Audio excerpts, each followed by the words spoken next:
요한복음 209번째 시간, 부끄러움을 아는 사람이 되어야 합니다. 부끄러움을 아는 사람이 되어야 합니다. 라는 제목으로 하나님 말씀 증거하도록 하겠습니다. 본문의 말씀 요한복음 18장 12절부터 있는 말씀 함께 읽습니다. 이에 군대와 천부장과 유대인의 아랫사람들이 예수를 잡아 결박하여 먼저 안나스에게로 끌고 가니 안나스는 그 해의 대제사장인 가야바의 장인이라. 가야바는 유대인들에게 한 사람이 백성을 위하여 죽는 것이 유익하다고 권고하던 자르라. 시몬 베드로와 또 다른 제자 한 사람이 예수를 따르니 이 제자는 대제사장과 아는 사람이라. 예수와 함께 대제사장의 집들에 들어가고 가룟 유다가 끌고 온 무리는 예수를 붙잡아 갔습니다. 제자들은 로마 군사들과 손에 병기를 들고 온 무리를 보고 겁을 먹어 예수를 버리고 도망쳤습니다. 무리는 예수님을 안나스란 자에게 데리고 갔는데 이 사람은 그 해의 대제사장이었던 가야바의 장인이었습니다. 또한 안나스는 그의 사위 가야바 이전에 10년 동안 대제사장을 지냈던 사람이었습니다.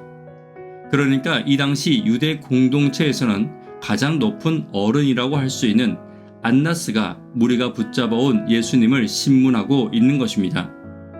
이때 예수님의 제자 중 두 사람인 베드로와 요한이 등장합니다. 오늘 본문 요한복음 18장 15절 말씀을 보면 시몬 베드로와 또 다른 제자 하나라고 기록되어 있습니다. 그 또 다른 제자가 바로 요한복음을 기록한 사도 요한입니다. 요한은 대제사장과 친분이 있는 관계였습니다. 이에 그는 대제사장의 집들 안으로 들어갔고 그에 반해 베드로는 문 밖에 서서 예수님에 대한 신문이 끝나기만을 기다리고 있어야 했던 것입니다.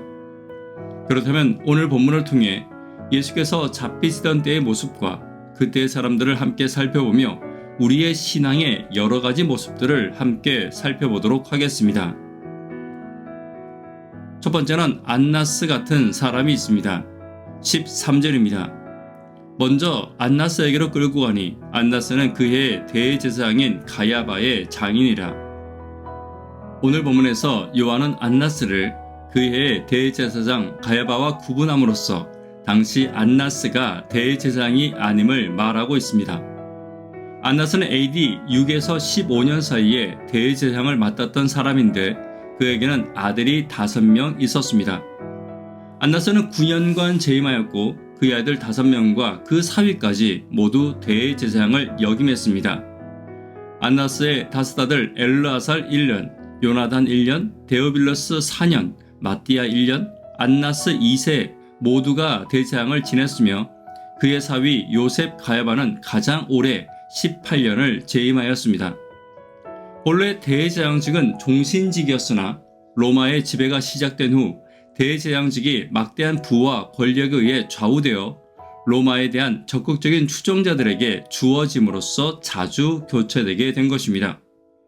이에 안나스는 대제사장 직위에서 폐위당했으나 그의 사위가 대제사장이었으므로 대제사장의 버금가는 영향력을 행수하는 힘을 가졌던 사람으로 짐작되어집니다.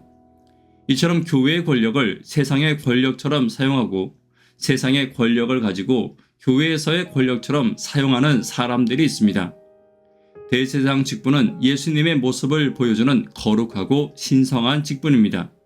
이러한 직분의 사람이 자신의 이익과 권위에 취해 권력을 사용해서는 안 되었던 것입니다. 오늘 우리 안에도 그리스도의 모습을 보여주는 그리스도인이라는 직분과 이름이 있음을 잊지 않고 내가 섬기는 교회와 가정에서 예수의 모습을 나타내는 저와 여러분 되기를 간절히 바랍니다. 두 번째는 자신의 유익을 위해 사는 가야바 같은 사람이 있습니다. 14절입니다. 가야바는 유대인들에게 한 사람이 백성을 위하여 죽는 것이 유익하다고 권고하던 자르라. 요한복음 11장 50절에서는 가야바가 한 사람이 백성을 위해 죽는 것이 타당하다고 했던 장면이 기록되어 있습니다. 가야바는 예수께서 활동하던 시기에 대제사장으로 유대 백성들이 예수를 믿고 따르는 일이 점점 확대됨에 따라 그는 사내들인 회원들에게 예수를 죽이는 것이 모두에게 유익하다고 말했던 것입니다. 물론 이러한 그의 말은 예언을 이루는 초석이 되었지만 그의 마음에는 자신의 권위와 자리, 그리고 자신들의 안정과 존경을 지키려는 자신의 유익을 바라는 이기적인 마음이 있었던 것입니다. 사람은 무시받거나 인정받지 못하는 것에 상심할 수 있습니다. 그러나 다른 사람이 나보다 낫다는 것과 다른 사람이 더 많이 인정받고 존경받는 것에 지나친 분노를 나타내는 것은 잘못된 것입니다. 또 어떤 사람들은 자신은 절대 잘못하지 않으며 자신은 실수하지 않으며 자신의 잘못과 실수를 인정하지 않고 모든 것을 남의 탓으로 돌리는 사람들도 있습니다. 오늘 우리도 마찬가지입니다. 남을 존중하는 마음, 나보다 남을 더 인정하는 마음이 하늘의 마음임을 잊지 않고 겸손함을 위해 기도하는 저와 여러분 되기를 간절히 바랍니다. 세 번째는 부끄러움을 아는 요한 같은 사람이 있습니다. 본문의 또 다른 제자에 대한 추측에는 여러 가지가 있지만 이름을 밝히지 않은 요한 자신이라고 보는 견해가 가장 많이 있습니다. 따라서 여기서는 오히려 요한이 예수의 제자로서 예수와 함께 고난에 동참하지 못했던 자신의 나약했던 당시의 모습을 연상하며 그 제자가 자신이라고 밝히지 않았다고 생각하는 것이 가장 타당할 것입니다.